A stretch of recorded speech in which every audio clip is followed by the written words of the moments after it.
দ্বীপ জেলা ভোলার মানুষের অজানা। আমার পিছনে সুন্দর একটি বেড়িবাঁধ দেখতেছেন।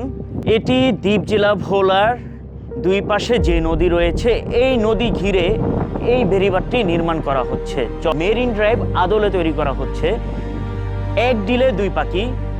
আমার পাশে যে মেঘনা নদী দেখতেছেন এই মেঘনা নদীর কবল থেকে বাঁচার জন্য এই টিকসই বেড়িবাঁধ করা হচ্ছে এবং প্লাস মেরিন ড্রাইভ আমাদের দ্বীপ জেলা ভোলার আরও দ্বিগুণ সুন্দর করে দিবে এই মেরিন ড্রাইভটি। এবং আমাদের দ্বীপ জেলা ভোলা সারা বাংলাদেশ থেকে পর্যটনের উপচে পড়া ভিড় পড়বে এই মেরিন ড্রাইভ। সৌন্দর্য আরও দ্বিগুণ করা হয়েছে ভোলার এই মেরিন ড্রাইভ দ্বারা। শুধু ভোলার এই মেরিন ড্রাইভ নয়, আপনি মনপুরা দ্বীপে গেলে তাও চতুর্পাশে সেম এরকম মেরিন ড্রাইভ দেখতে পারবেন।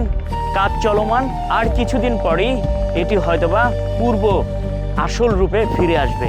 তখন আপনারা পাগল হয়ে যাবেন এই মেরিন ড্রাইভ দেখতে। তখন আর কক্সবাজার যাওয়া লাগবে না। তবে দ্বীপ জেলা ভোলায় চলে আসবেন সৌন্দর্য উপভোগ করার জন্য। শুধু এই মেরিন ড্রাইভ নয়, চরপুকরি মুক্তি থেকে শুরু করে চরফেশন ভোলার আশেপাশে প্রচুর পরিমাণে পর্যটন স্পট রয়েছে। অবশ্যই আপনারা সবাই দ্বীপ জেলা ভোলায় চলে আসবেন।